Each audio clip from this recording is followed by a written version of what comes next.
We were fortunate to be invited to a Future Schools seminar. It was a 2-day seminar in Christchurch, and there were people such as Stephen Heppell from the UK, who's a bit of a guru around future schools and environments, Julia Atkin and some other really neat people.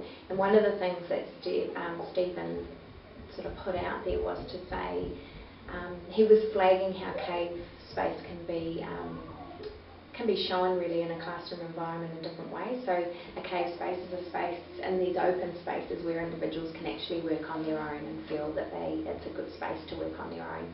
Or a watering hole where groups of students come together around perhaps a table like this, or a campfire situation. So if you wanted larger groups of students to come together, where are you provisioning that in the space? So coming back to that idea of cave space, Stephen mentioned that you can flag it in different ways to learners. It might be that at a particular table you put a vase on the table, and that indicates that that's a space where children just want to work independently, even though it might be in a 4 people working around a table. And he also suggested that you can use different colour with chairs in different ways.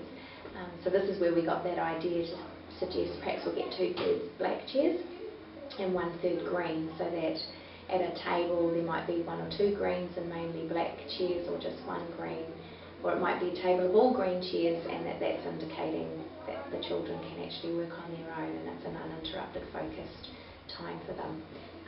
I think we were quite mindful, knowing that our space was quite open, that there were opportunities for our children just to have that quiet, focused time if that's what they were needing for that learning. With Charlotte and her writing group, that she's very much said to the children that you're welcome to sit in a green chair, and when you do sit in a green chair it means that you're wanting to actually be uninterrupted during this writing time. She's using it in particular.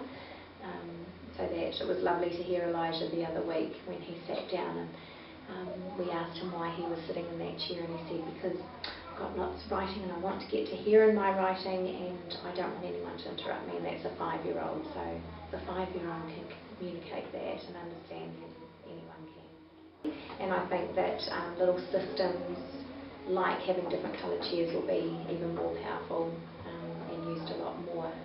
At the moment we've got few children and large space, so that there's lots of different places for them to go and do their learning. And I think children being able to, that will be even more important, that children are feeling, no, I want an uninterrupted time, I'm going to sit in this coloured chair, because that can, without having to communicate to others, please don't interrupt me, it just signals that I want to learn on my own. If you're on the green chairs, you don't speak, and if you're on a black chair, you can.